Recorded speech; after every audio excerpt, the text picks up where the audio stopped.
Plan on flying? In order to board domestic flights, your driver's license or state-issued ID must be a real ID. Learn how to get your real ID today at tsa.gov/realid or visit your local DMV. Hi, this is Anuradha. Welcome to Switching Mindsets.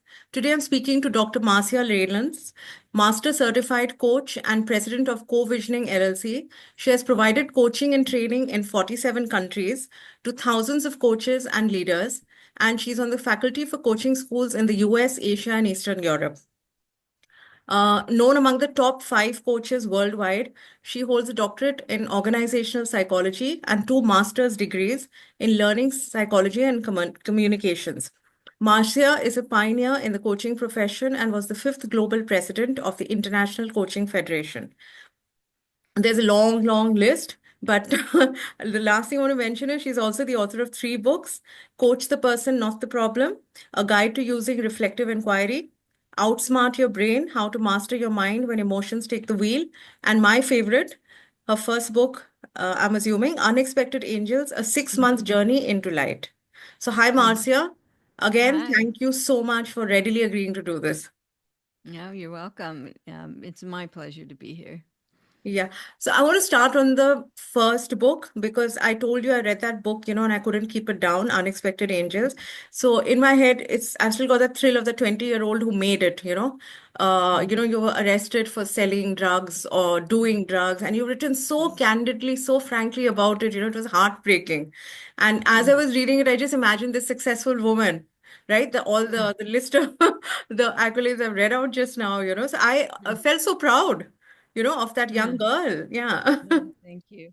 Yeah. Well, being that was 50 years ago, I've Yeah. had 50 years of a journey since then to use everything I learned. And I think that's the key, that if we can look at all of our experiences and say, so instead of saying, I wish I hadn't done that, of saying, what is it that I learned from that I can share with others? So I actually wrote that while I was still working in companies. So all the other books, and there's 5 of them, there's some you didn't even mention, and that I have written since then have been since I've been running my own business and trying to make a difference in the world in leadership and coaching. So, but that one I felt like I just had to put that story out in the world. Yeah. I'll mention all the other books in the description. I'll be sure to do that. So tell me, like I told you, like when we just started speaking, that, in my head, you're still that 20-year-old girl that I'm speaking to. It's like a Yeah. time travel, right? But for you, do you feel that girl is still there somewhere? Um, Like, I'll you give know, you an it, example of what I mean. It's, you always jumped to help. And you mhm, got into a lot of trouble because of it. And it wasn't really, it was jail, not prison. You were waiting for sentencing, you were waiting for the mhm, trial to happen. And every time somebody else was in trouble, you jumped up and got into trouble instead, right? So, and you realized there that you like to help. And one of your friends, Vicky, over there, also said that I don't know why, but you have this thing in you. So, somewhere you mhm, feel that girl is there in you, mhm. pushing you, propelling you towards your direction. I think that we're all an integration of everything we've experienced in life. So to separate it out, I can't do that. I wouldn't know to talk to her. Is she a part of me? She's a part of my lived experience, and so what I went through then, and I wouldn't necessarily say it's to help people, it's to advocate that we should all step into our best selves. And also when I stood up for them, it was to change the system that was so suppressing of our gifts, that I wanted to, make a bigger difference than just, stepping in and helping one on one. And I say that because it's really significant. When I coach people, I don't define it as helping, because in that sense, it's like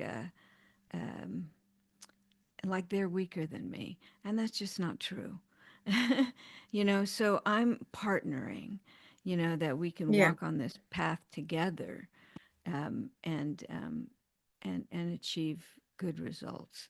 So, I believe, my belief is that all of the experiences we have in life, if we look at what is it that I learned from that, then it becomes important, even if it was uh, in jail, that it was an Yeah. important experience for me to learn about people I would never have met before, in my life. My life was so different from theirs. These women that had nothing, and some of them were that was the safest place for them to be because it was dangerous for them to be at home, and out on the streets, and that I lived with them and can understand their experience was important for me to be able to, at this point in my life, um, to understand everyone I deal with and not to judge them, and to know that some people have life experiences that may be so difficult that they cannot overcome them. We always say, oh, everybody can stand up and take care of themselves. Not necessarily true, when society holds them back. And so when I said I'm an advocate, I'd love to change those systems in the way that I can, was the energy I have. And now I do it by working with leaders, so they can change the systems and honor the human inside. Yeah, Yeah. absolutely. I'll get off the subject of this book I mean, after this question. But like I said, I'm a fan of that girl. So, Vicky tells you, I was going to say tells her that, she's tells you to stand up and she says, you're not a loser. Say that you're smart, say that you're strong. And Yeah. she says that, and for some reason known only to God, you care about people. Right? That's what it, and I was very disappointed to read later that you didn't come in contact with them later on, right? I would love to know what happened to you. Frankly, Hmm. the day I left, I said to her, um, I'll never see you again. I mean, that was like really painful. And she said, nobody here wants to ever see you again. We want you to go out in the world and make a difference. And in a way, again, because of my privilege, that they couldn't, make a difference for us all. And frankly, I did run into someone who had gotten out, and she said, Vicky got out and went to California or something, and to be a prostitute. I don't know, something not great, but she was gone out of my life, and Yeah. I never felt like, I did try to go back to the prison and do some work with them to make a change, and they would not talk to me. And so I Yeah. tried, and I have gone back now in the last 10 years. There's actually even a TEDx talk on YouTube, my YouTube channel, that shows me talking to the women in prison and telling the story. So you might want to take a look at that. Of course, Sort yeah, of. of course. I've been stalking you online. So Yeah, yeah, yeah, for this yeah. So, podcast. I feel like if I can just keep sharing the message with many people in all walks of life, that's what they wanted me to do. So, yeah. Yeah, but just I said it was the last time, but this is genuinely the last time that you've written in the book that I didn't know, so stupid my whole life, one stupid mess after another. You've written it so honestly. Like, you're so down and out, and then you built yourself up. So that's fantastic. And like you say, you can't judge anybody. You couldn't even have judged that girl at 20, right? Nobody expected anything of her. And Yeah, well, yeah, that's fantastic. So tell me, how did you come again, that in? I had to Yeah, walk through that dark tunnel to learn those lessons. But think yeah, about it. Think about like all the people that we admire in life, the great heroes, and well written and movies made about them. They always had a difficult challenge to yeah, overcome yeah. in order to rise up and be who they are. So that was just the challenge I had to overcome, that would keep me moving forward even when life got difficult all along my path, because that wasn't the only difficult time I've faced, as we all do. Of course, uh, yeah. and to have the courage to stand up, that our challenges, I think, are given to us, as the lessons, and are we willing to move through the challenge and learn the lesson? I think that's important for everyone to ask. Yeah. So, Marcia, how did you come on come upon coaching? Because I've seen that you had a corporate career, you did a lot of things, and Mhm. then you stumbled upon coaching. You heard about somebody was doing this, and then you joined it, and now you're a Mhm. pioneering member of the ICF. Mhm. Well, uh, when uh, uh, I knew that, well, I had to make money for one thing once I got out of, graduate school. And um, so and I knew I needed experience, that who would talk to me if I didn't have any, corporate experience. And I had, in a sense, had to prove myself. And so I spent 16 years, but 11 of those years, again, talking about challenges, were with technical companies where most of the time, I moved up quickly in leadership because I accomplished things, but then I'd find myself in a room with all men and then having to deal with that challenge, like, you're interrupting me, to let them know when they weren't really listening to me, to stand up, with the power I had been given to make these changes. So it was still all important learning in those 16 years. But my last company, I helped them change the company, bring in a new culture. We were hugely successful as uh, uh, we went from like near bankruptcy to a top um, initial public offering in the United States, and we all made a ton of money. And then they basically said I'd hit the glass ceiling. They weren't going to promote me anymore.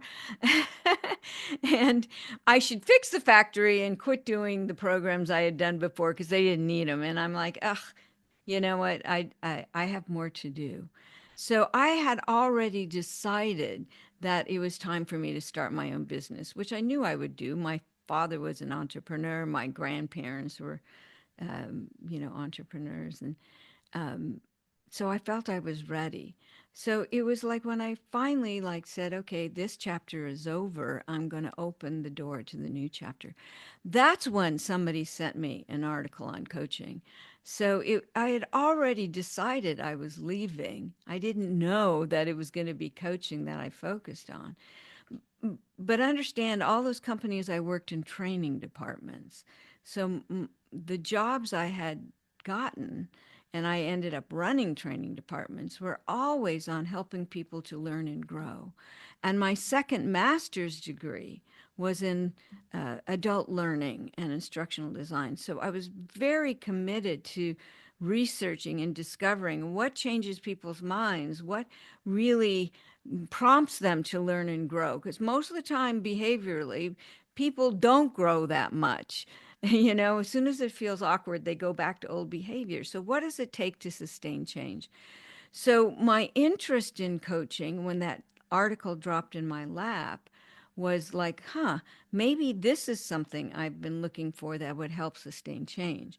And when I watched a coaching demo, I said, there's something different here. I need to research it, I need to learn it and understand uh, what's different when you coach someone from when you just tell them what to do, whether it's a leader or a parent or a friend.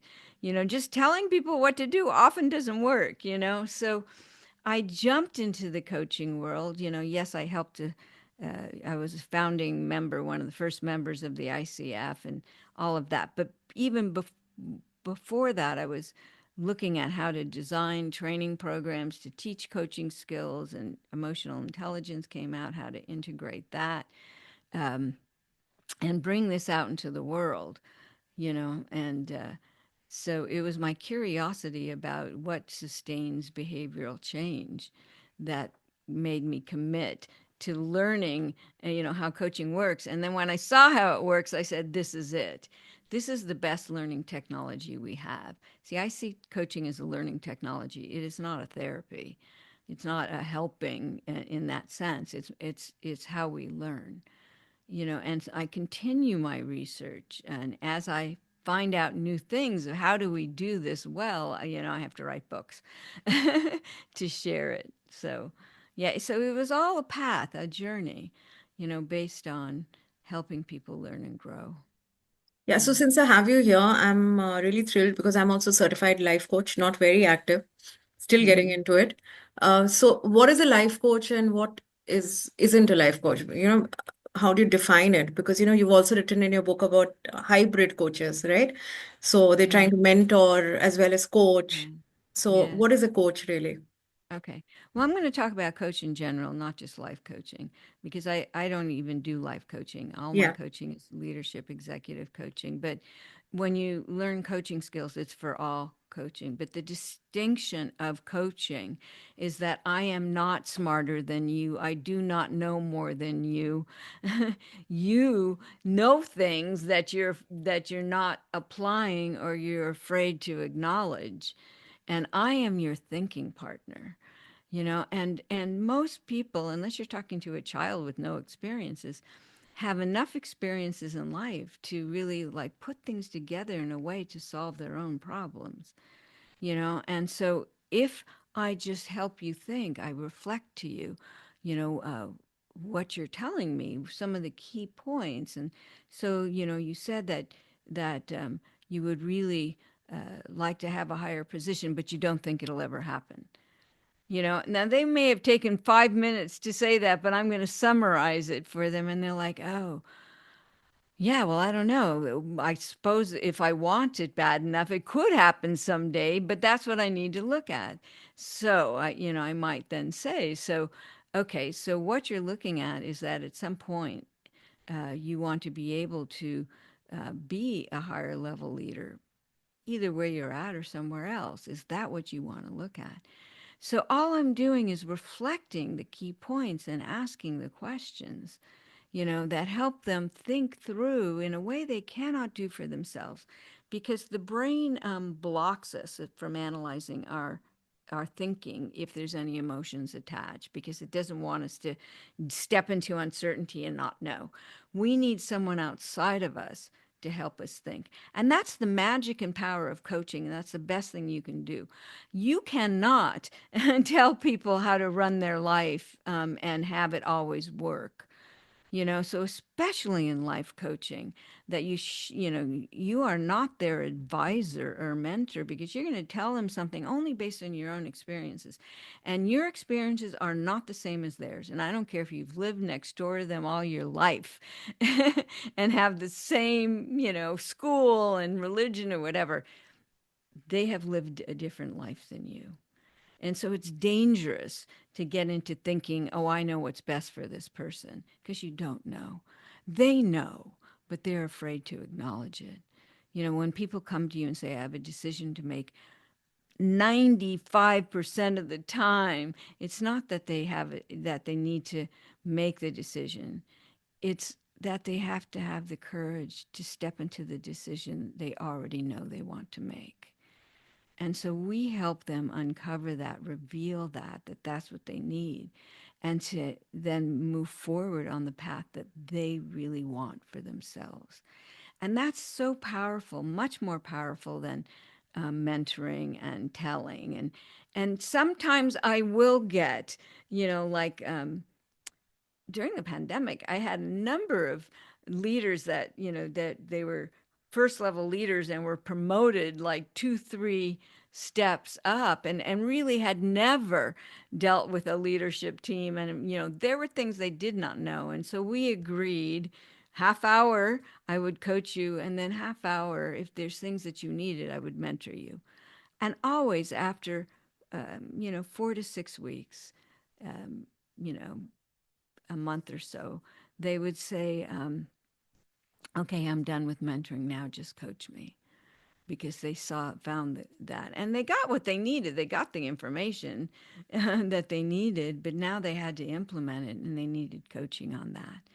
So a lot of coaches question, what value am I if I don't give advice? And you know what? You're far more valuable if you stay and trust the coaching process. than to jump in and give them your wisdom and advice that may not work. Yeah, I understand. When I wear my coaching hat, I'm, trying actively not to give advice, but when I'm just talking as a friend or family, I just, reel out a set of instructions. Do this, this, this, this. I know, but do they listen to you? No, nobody listens.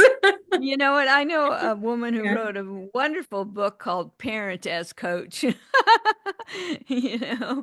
so and she's been teaching parents how to use a coaching approach to engage instead of push people away.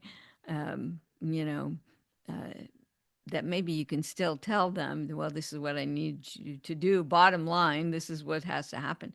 But you engage them with coaching and she has gotten so many testimonials from people all over the world, parents saying, "Ugh, you're right. A coaching approach is better." And Yeah. so, yeah. Yeah. I'm just reading out, you said that, reflective statements, one second, they're statements that prompt us to look inside our brains, right? Mhm. And they trigger reflections. Reflective statements include recapping, labeling, using metaphors, identifying key or conflicting points, recognizing emotional shifts. Inquiry combines questions with reflective statements, right? So I'm just reading that out. And what you said, it sounds so obvious, it sounds so logical. But I know that this is unique to coaching and it's kind of, I mean, I don't know if that's the right word, but it's like caused an upheaval, right? Reflective inquiry. Because people are like, no, but you're not supposed to paraphrase because paraphrase means you're putting thoughts in a person's mind. Right. So Well, could you explain what is reflective? And I've read this on a yeah. Facebook group with a lot of coaches there, and Mhm. a lot of people jumped to defend you and they said, no, no, no, this is what Marcia means, It's a very I'm powerful so tool. happy. Yeah, yeah, yeah, several of them. So Yeah. could you explain it? Yeah, yeah.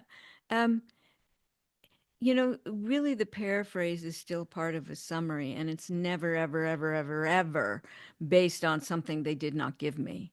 And so if they're telling me, if they say over and over and over, like there was one client I was coaching and he was trying to understand why he he wasn't completing, he had a pattern. He'd go in, he was well known that he'd go into a company, he'd make big changes, because they were struggling, and then he would leave. I mean, that was his contract, and he'd go on to another company. And he had been offered a very good position in another country. And he would already had been jumping countries. And he says, I don't know why I can't take it. It would be a good school for my kids. It's a good job. And this time I'm not comfortable, and I'm like, so what's different about this time? And he said, well, actually, the leader who brought me in, he's given me even a leadership position. And I'd never had that before. He really trusted me and I'm learning how to be a leader. And, and he brings me in and we have long conversations, about where he wants to take the company and what he thinks I can do. And I said, okay, so this leader is giving you far more opportunities than you ever had before. It seems different, the work you're doing being a leader. And he says, yeah, And I said, so it sounds to me that you've really engaged with this CEO in a way that you don't want to let him down, that maybe there's some loyalty. And he says, that's it. He says, I've never, ever, ever, ever, ever been loyal before, and now I feel a sense of loyalty to him from what he's giving me. So I gave him the word, but it was only based on what he gave me. I would never interpret outside of the story that they give. So it's still a reflection. I summarize what I heard from him that, this was different. This leader was really different. And he, was like enjoying, you know, this relationship, not just the job. And that the leader trusted him, and those are the words he gave me. I gave them back. So it seems like that because of this difference in the relationship you have with him, it seems like you're loyal. I could have just said, so that's what's making it difficult for you to leave because of what he's done for you. Same thing, So it's not what I make up. if I, you know, like one thing I hear coaches often do, which is so wrong, that somebody may be saying, you know, I'm overwhelmed and I have so much to do, and you know, I just you know, have to figure out how to manage this better. And I've heard so many coaches say, so it seems like you need to have some life balance. The person never said that, ever. The person just said, you know, I'm a little overwhelmed and I have to sort through this. They didn't say I need to balance it. And not everybody needs life balance. I don't have balance. I love my work. I give a lot to my work. You know, it's not in balance. I don't even know what that is. You know, so don't think just because you might need that, or you know, you've read that's an important thing, that the person in front of you wants something that they have not said, you know. And so it's really important that you uh, don't come from a formula, that you don't come from what everybody needs, you know, and truly listen to the person and reflect back what you hear from them, and try to understand, you know, well, what has created this challenge for you, you know, what may be difficult for you, that's keeping you from sorting through this and it not feeling so overwhelmed. You know, we just have to help them think through it. You know, I once even had a client who came to me, a vice president of a large retail chain in the U.S., and she said, and I had been coaching her for some time, and so I knew her history and everything. And she says, I don't know what's gotten into me. You know, it's just like I usually handling things so well, and I'm usually organized, but right now I can't prioritize. I need you to help me prioritize, you know? And and I said, so what would prioritizing give you that you think you're missing? And she says, oh, I just got to get things in order. Got to get back. And I know an outcome is not an action. And I said to her, you know, I just need to understand what's making this a challenge right now. You know, I know you just said you're always organized. I also know that you came from one of the largest law firms, you know, in the country, and you were very successful. So it seems like you knew then even how to organize. And I know you went to one of the top law schools in the country.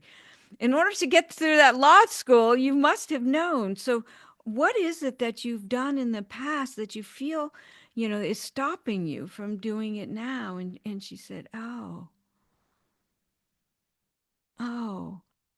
I always had a purpose and a vision. I knew in law school what I wanted to do. I knew when I was working in the firm who I wanted to be and what I wanted to create.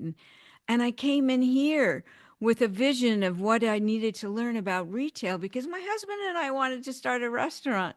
And I'm like, oh, she says, I've forgotten. And I said, okay, so will that purpose help you in this overwhelming challenge you're facing? She goes, I don't know. I need to go talk to my husband to see if he still wants to do it. And I said, okay. So she says, so, you know, can we reschedule and let me go talk to him? You know, and then when she came back, she said, you were right. It's not about prioritizing. It was about reviving my vision. I don't need you to tell me how to prioritize. I know how to do that. I've been doing it all, you know, all my life. I just needed to revive my vision. Yeah, to So just, paraphrase, she yeah, forgot her purpose, she basically. forgot her Lost purpose. track. Yeah. Yeah, but I had to bring that forward. So Yeah, of what's course. different? What's different now? And then all those other times in the past when you did this. And she's the one that came up with it. Yeah. I didn't say it. She came up with it and I said, okay. Yeah, it's But I unique to use, her. Hmm. yeah, you use reflection and questions.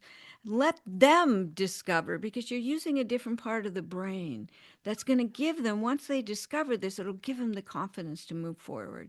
They can clearly see it. When you tell them what to do, they can't clearly see it. They're just listening to you, you know, and it's just facts. It's just information. It's not creative insight that really changes our life. So reflective inquiry, and sometimes I just use reflections. I don't even ask a question, and I find it to be even more powerful and valuable. You know, and the smarter you are, the bigger the rationalizations and the fog and that we create, and we really need someone outside of us just to help us think. Yeah, you mentioned the middle brain.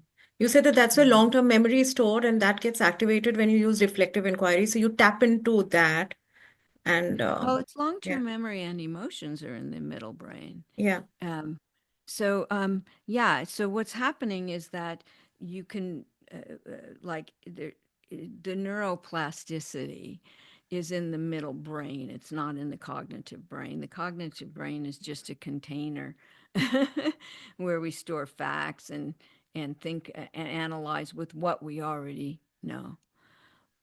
When you work at the middle brain and they start to think differently, you start to like uh, reconnect, your neurons and actually maybe create some new pathways, and that's when, and you do this instantly, and that's when the creative insight emerges.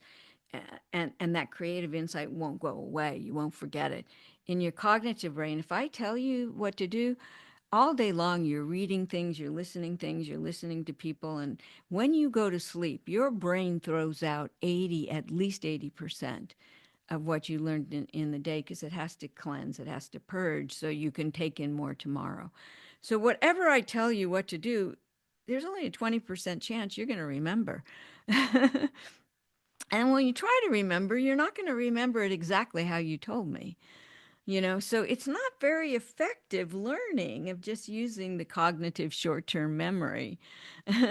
So yes, you want to use the long-term memory, the creative process, and to get the emotions to shift as well in order to create sustainable change. Yeah, Yeah. also said crazy beliefs that coaches, that we kind of Mm-hmm. follow. So one is that, But we should it's only still ask, alive. Yeah. yeah, like we should only ask open-ended questions and not closed questions. So I was reading a Mm-hmm. book where you've also kind of explained that, saying that it's especially useful when you have a rapport and you know your client, right, that you're partnering with. So that's when closed questions, or I'd like No, to explain it. What no, is a closed no. question? What is an open question? Yeah. No, works well with strangers too. Okay, Okay. first I Okay. want to say there's still a lot of schools that teach coaching is about asking ended questions. You will drive people crazy if that's all you do, and you don't create the connection.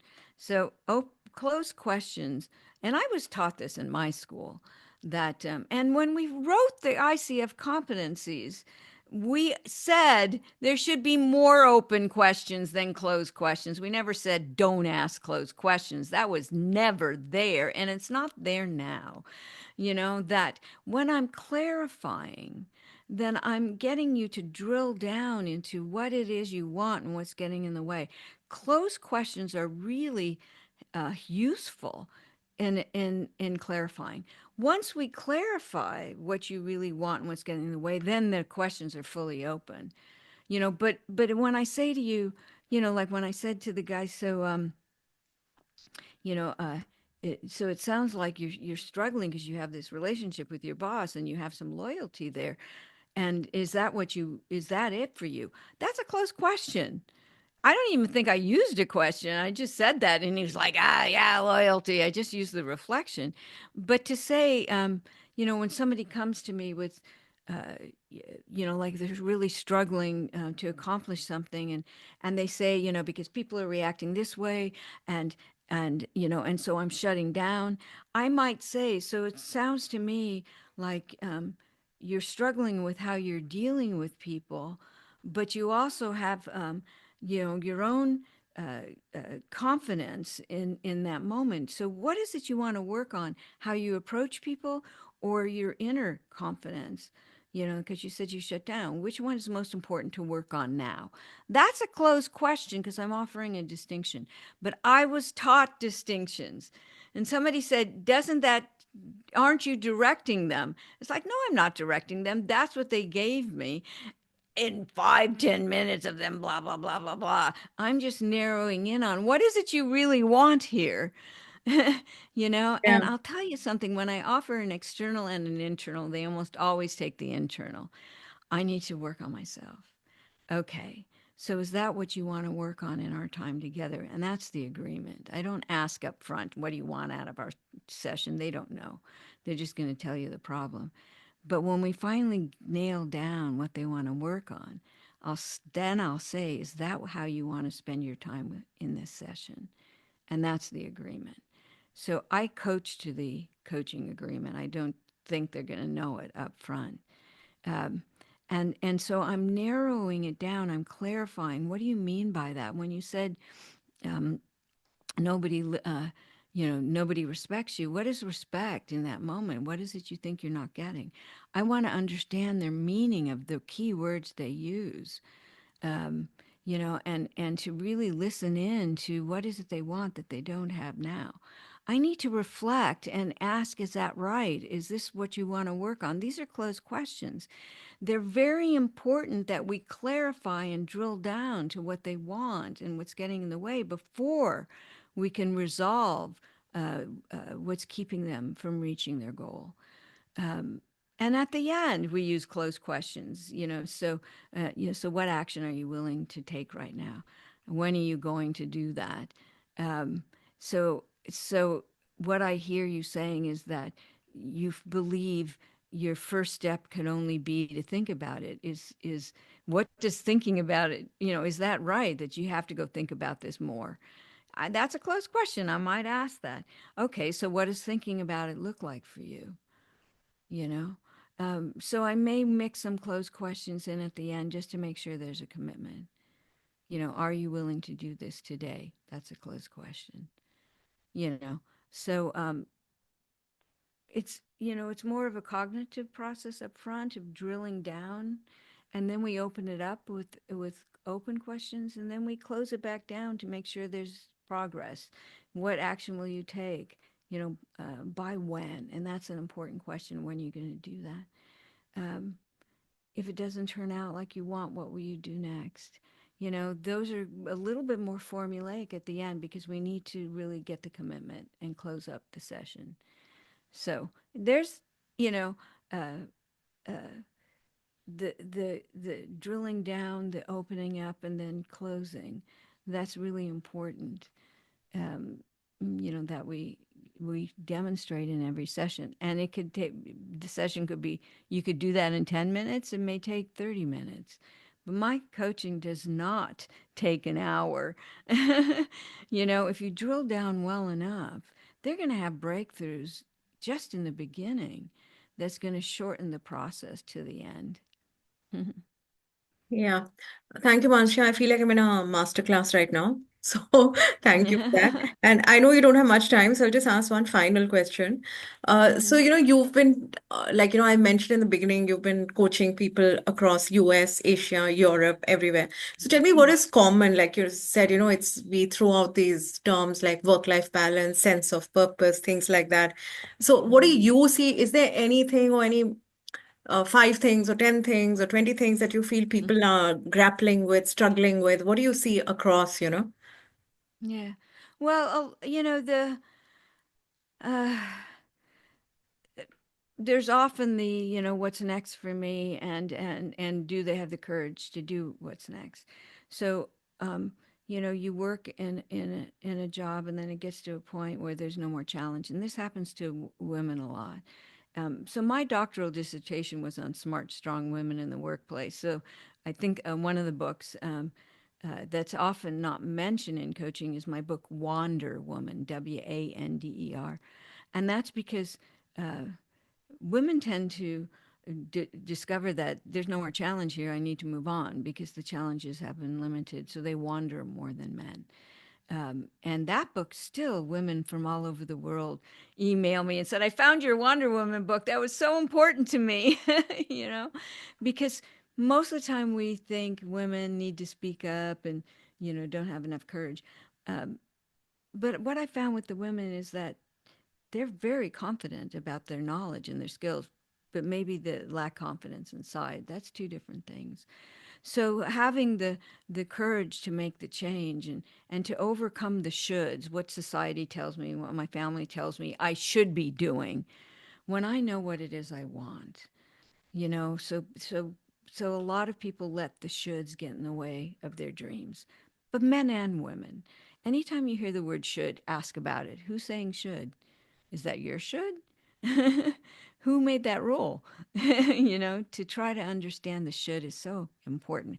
That's a big thing, because people do want to keep learning and growing, but they reach a point where they're scared to do it, and they're scared to leave what they've had.